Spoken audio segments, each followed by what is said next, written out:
शदीद बर्फबारी ने शहर को अपनी लपेट में ले लिया है। हर चीज पर बर्फ की तह जमी हुई है।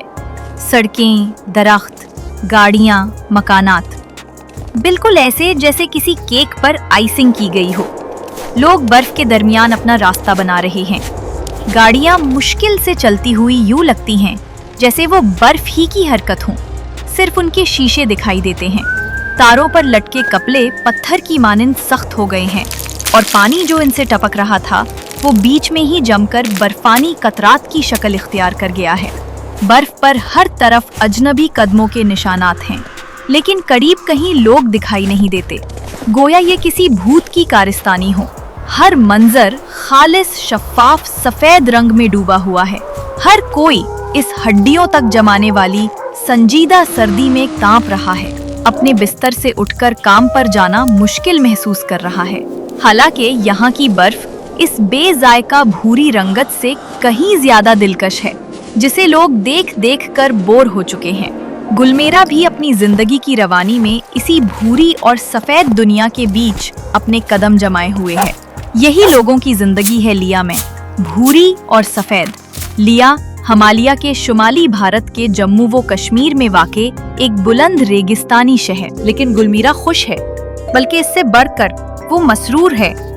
कई महीनों तक कुछ न करने के बाद उसे अब काम मिल गया है, सड़कों से बर्फ साफ करने का, और उसका ठेकेदार उसे इस काम के लिए मुनासिब रकम अदा करेगा। वो अपनी झाड़ों के साथ बर्फ साफ करते हुए खुशी महसूस करती है। उसके जूते 2 इंच बर्फ में दबे हुए हैं। सर्दी से उसके गाल टमाटर की तरह सुर्ख हो गए हैं और उसकी आंखें खालिस लद्दाखी जैसी बमुश्किल दिखाई देती हैं। बस एक दोहरी लकीर जैसा बराबर का निशान, जिसके साथ पलकें हैं। दोपहर के वक्त भी दर्जाए हरारत -10 डिग्री सेंटीग्रेड है, लेकिन ये उसे परेशान नहीं करता। सर्दी मेरी हिम्मत नहीं तोड़ सकता। काम उसे इतना परेशान नहीं करता जितना घर पर बैठकर उसके वालिद की डांट सुनते हुए वक्त गुजारना, जो मेन बाजार में एक दुकानदार हैं। एक टोपी उसके सर को ढांप रही है और कानों पर एयर माफ लगे हैं।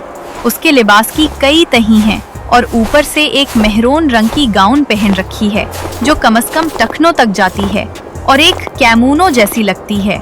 18 साल की उम्र में और स्कूल खत्म होने के बाद वो अपनी जिंदगी के बारे में मुकम्मल तौर पर बेखबर है। आगे क्या होगा मैं नहीं जानती। वो कॉलेज जाना नहीं चाहती क्योंकि उसके लिए उसे अपने वतन को छोड़ना पड़ेगा और बड़े शहरों जैसे दिल्ली या चंडीगढ़ जाना मुझे होगा। फैसला करना होगा, लेकिन मेरा दिल घर छोड़ने से डरता है। गर्मियों के मौसम में गुलमीरा टैक्सी चलाती है और सयाहों को शहर की सैर कराती है, लेकिन ये सिर्फ 4 महीनों के लिए होता है। वो माउंटेन्स देखो, वाह क्या सीन है। ये 4 महीने शहर में एक मेले जैसे होते हैं, जो लद्दाख के इलाके का वाहिद शहर है। हर तरफ दुनिया भर से सयाह आते हैं और शहर में जोश व खरोश छा जाता है। कभी कभार बॉलीवुड इंडस्ट्री के सितारे भी फिल्म बंदी के लिए आ जाते हैं और गुलमीरा इजाफी पैसा कमाती है। वो हेमिस मॉनेस्ट्री क्योंकि वो मकाम की रहनुमाई भी करती 300 है। साल पुरानी इमारत। तुम्हें इस जगह का जीपीएस से भी ज्यादा पता है। शुक्रिया गुलमीरा। लह के कुछ राज हैं, मैं बस उन्हें दिखाती हूँ। लेकिन सर्दियाँ सख्त होती हैं। इन दिनों में लोग अमली तौर पर बेरोजगार हो जाते हैं। ये महीने गुलमीरा के लिए भी बहुत मुश्किल होते हैं।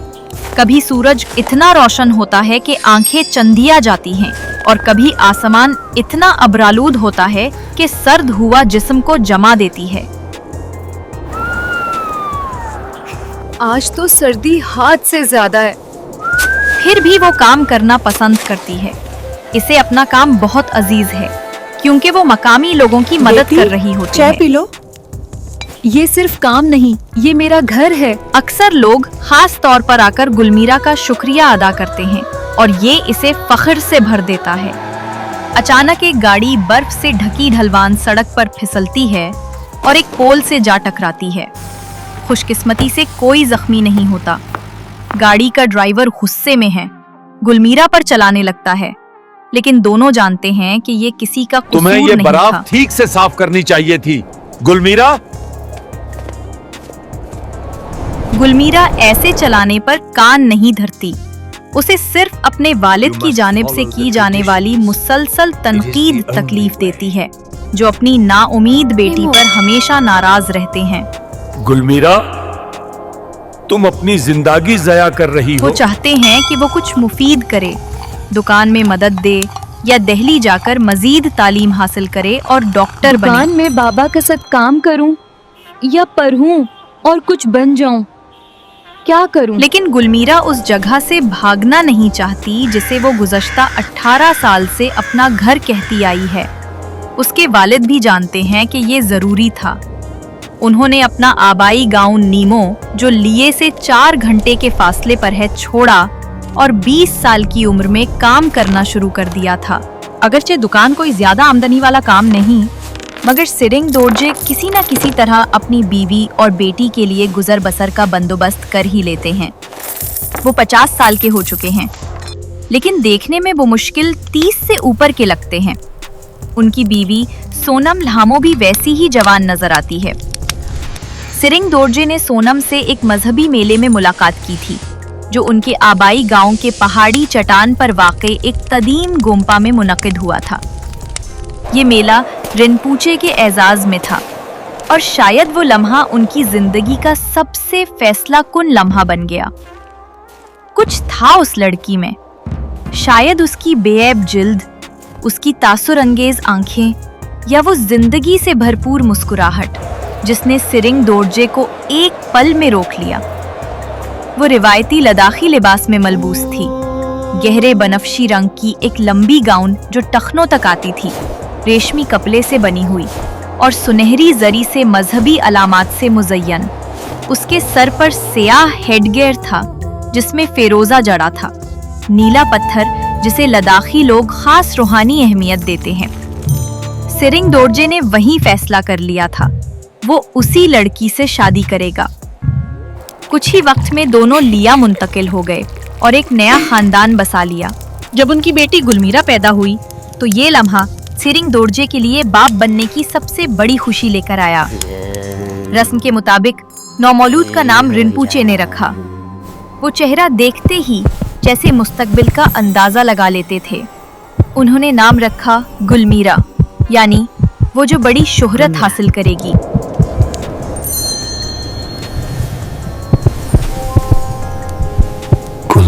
लेकिन अब सिरिंग दोरजे अपनी बेटी के मुस्तकबिल के बारे में फिक्रमंद थे।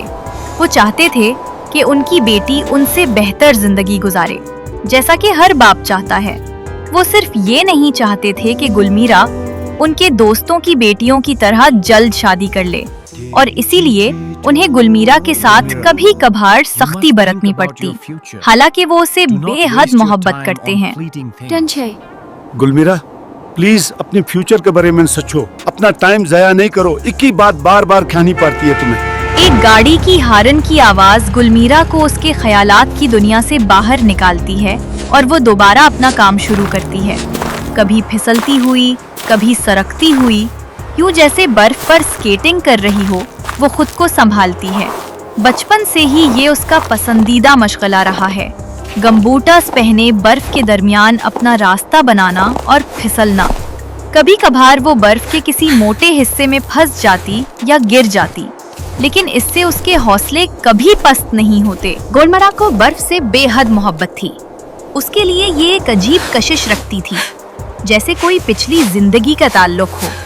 यही वजह थी कि जब सब लोग रोजमर्रा की जिंदगी में खलल डालने पर बर्फ को कोसते या छत छत करते, वो उसे खुले बाजुओं से खुशामदेद कहती, उसमें नाचती, फिसलती, सरकती, बेफिक्री और आसानी के साथ। इसीलिए उसने बर्फ साफ करने का काम इख्तियार किया, जो न सिर्फ उसे पैसा देता बल्कि इत्मीनान भी बख्शता। शाम हो चुकी है, आसमान रंग बदल रहा है, सुनहरी नौरंजी से पीला, फिर सुर्ख और गुलाबी, और आखिरकार अंधेरे में गायब होने के लिए तैयार। गुलमीरा अभी भी अपने काम में मसरूफ है कि अचानक एक आदमी को देखती है जो उसकी तरफ आ रहा है, बर्फ में गहरे कदमों के निशान छोड़ता हुआ। उसने ये आदमी पहले कभी नहीं देखा था। वो उससे थोड़ा लंबा लग रहा था, मजबूत जिस्मानी साख्त के साथ, शायद 25 साल के करीब। इब्तिदा में गुलमिरा हैरान रह जाती है, फिर तजस्सुस जागता है कि ये नौजवान उसकी तरफ क्यों आ रहा है। 2 मिनट की तवज्जो भटकने के बाद वो दोबारा अपने काम की तरफ लौटती है। वो आदमी काफी दूर जा चुका है, शायद वो कहीं और जा रहा है। वो खुद से कहती है, शायद वो कहीं और जा रहा है। यानचन वांतो एक कौमी सतह के स्केयर हैं जो हर साल अपनी टीम के साथ गुलमर्ग और ओली में मुकाबलों में हिस्सा लेते हैं और कभी बगैर सोना जीते वापस नहीं आते। इस साल ओली में मुकाबला मामूल के मुताबिक आसान रहा, लेकिन एक हादसा सब कुछ बदल गया। उनकी टीम की बेहतरीन स्केयर एडू एक खंदक में गिरकर शदीद जख्मी हो गई। डॉक्टरों ने बताया कि वो दोबारा इसकी नहीं कर सकेगी। पूरी टीम गमजदा थी, खास तौर पर यानचन, जिसे अब आदो का मुतबादल ढूंढना था। काफी तलाश के बावजूद कोई मौजू उम्मीदवार नहीं मिला। इसी दौरान यानचन अपनी वालदा के बुलाने पर लीहा वापस आया और एक दिन बाजार में गुलमीरा को बर्फ पर हैरत अंगेज महारत से फिसलते देखकर रुक गया।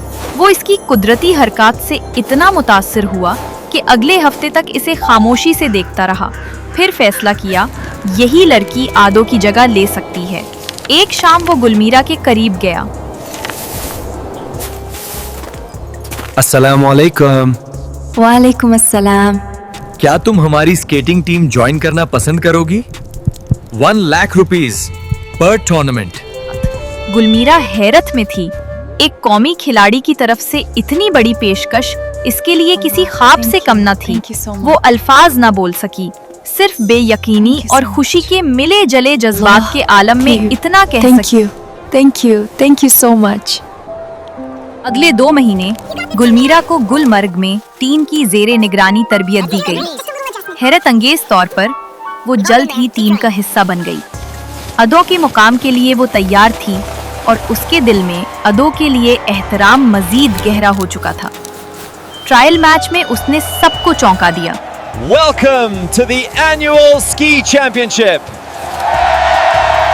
And here comes Gulmira approaching the start line. The crowd is going wild. उली में इनफिरादी रेस से कबल वो पुरएतमाद अंदाज में खड़ी थी। वालदैन की मौजूदगी ने उसे मजीद हौसला दिया। उसके वालिद सेरिंग दोरजे की खुशी, उनकी तालियां और चेहरे पर मुस्कुराहट गुलमीरा के दिल में कामयाबी का यकीन पैदा कर चुकी थी।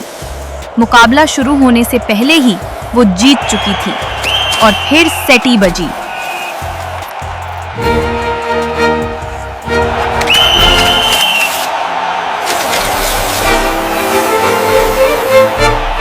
थैंक यू आदो।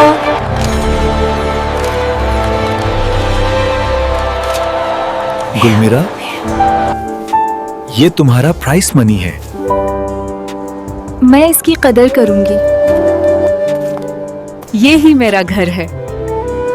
मेरी कहानी यहाँ से शुरू हर होती ठंड है। से छुपना जरूरी नहीं होता, कभी कभी उसमें जीना सीखना पड़ता है।